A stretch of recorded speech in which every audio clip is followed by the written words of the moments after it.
एक फंड जिसने अपने एनएफओ इन्वेस्टर्स को दिया है 20.7% का सालाना रिटर्न, जिसने 9 सालों में कर दिया है अपने एनएफओ इन्वेस्टर्स का पैसा तकरीबन 6 गुना। जी हाँ, मैं बात कर रहा हूँ Motilal Oswal mid cap fund की। Hello and welcome back to Z funds YouTube channel. Z funds, जहाँ है आपकी इन्वेस्टमेंट्स सही और आसान। जेड फंड्स, जहाँ आप कर सकते हैं डेली एसआईपी।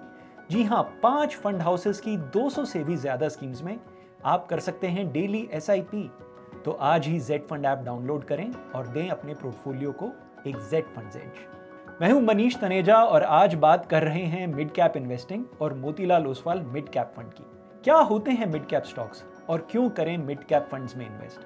क्या है Motilal Oswal mid cap fund? किस तरह से कर रहा है Motilal Oswal mid cap fund ऐसे उम्दा रिटर्न्स जनरेट? क्या आने वाले समय में भी ये फंड ऐसे ही रिटर्न्स दे पाएगा? इस फंड में इन्वेस्ट करने से पहले किन चीजों पे ध्यान दें? इस वीडियो में हम आपके इन्हीं सब सवालों के जवाब देंगे। मिड कैप फंड्स यानी वो फंड्स जो उन कंपनीज में इन्वेस्ट करते हैं जो कुछ समय में हो जाएंगी state bank of India, ITC और टाइटन जैसी लार्ज कैप कंपनीज। क्यों बन जाएंगी कुछ चुनिंदा मिड कैप कंपनीज आने वाले समय में लार्ज कैप कंपनीज? और क्यों करें आप मिड कैप फंड्स में इन्वेस्ट? मिड कैप कंपनीज के लार्ज कंपनीज में बनने का एक बहुत बड़ा रीजन है इन कंपनीज का इंडस्ट्री साइज। ये कंपनीज ऐसी इंडस्ट्रीज में हैं जैसे कि रिटेलिंग, स्पेशलिटी केमिकल्स और फाइनेंशियल सर्विसेज, जहां हम आने वाले कई सालों तक हाई ग्रोथ देखेंगे। जैसे जैसे ये इंडस्ट्रीज ग्रो करेंगी, इन इंडस्ट्रीज की टॉप मिड कैप कंपनीज बन जाएंगी large cap companies. Mid cap funds में इन्वेस्ट करने का एक बड़ा बेनिफिट है नॉन इंडेक्स इन्वेस्टिंग। भारत में ऐसे कई बूमिंग सेक्टर्स हैं जैसे कि housing finance and NBFCs, auto ancillaries, construction, hospitals and hotels, जहां आप लार्ज कैप फंड्स के थ्रू इन्वेस्ट नहीं कर सकते।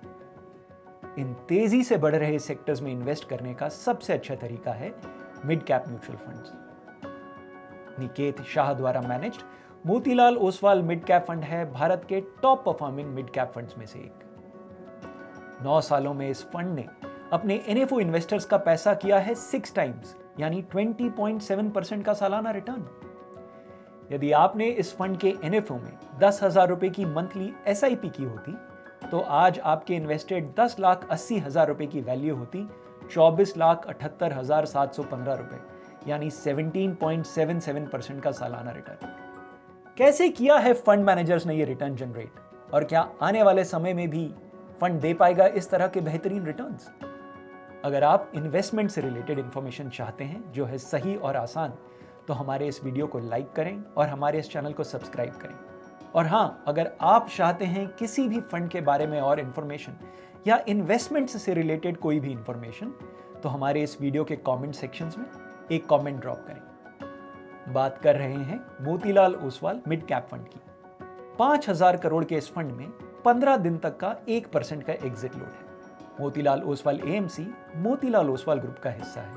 Motilal Oswal group broking, equity research, investment banking और पीएमएस सर्विसेज की फील्ड में एक पुराना और प्रोमिनेंट नाम है। मोतीलाल ओसवाल एएमसी ग्रुप की एक्सपर्टीज का पूरा फायदा उठाती है। Motilal Oswal mid cap fund के मैनेजर्स 500 स्टॉक्स के यूनिवर्स को अपने QGLP मॉडल से रिव्यू करते हैं।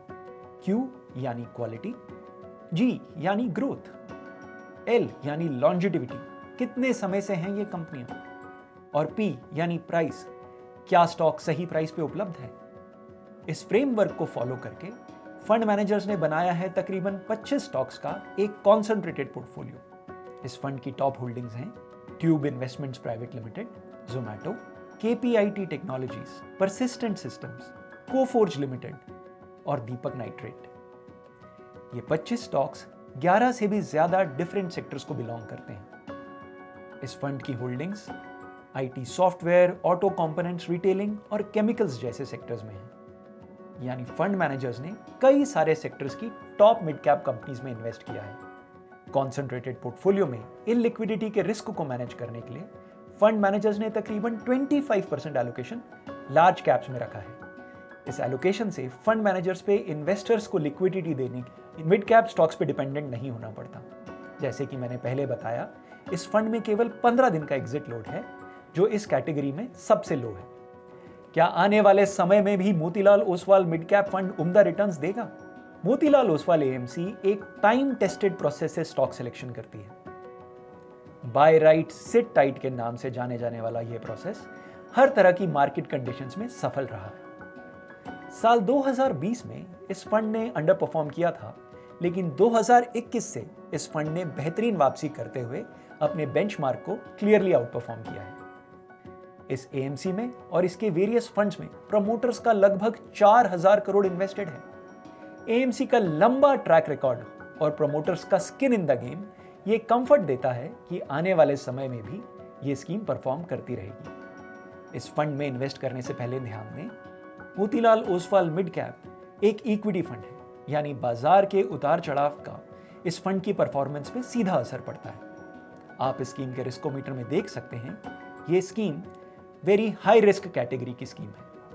ये फंड उन्हीं इन्वेस्टर्स के लिए है जिनका इन्वेस्टमेंट होराइजन 4 से 5 साल या उससे अधिक है। क्या Motilal Oswal mid cap fund है आपके पोर्टफोलियो के लिए सही? कितना एलोकेशन हो इस फंड में आपके पोर्टफोलियो का?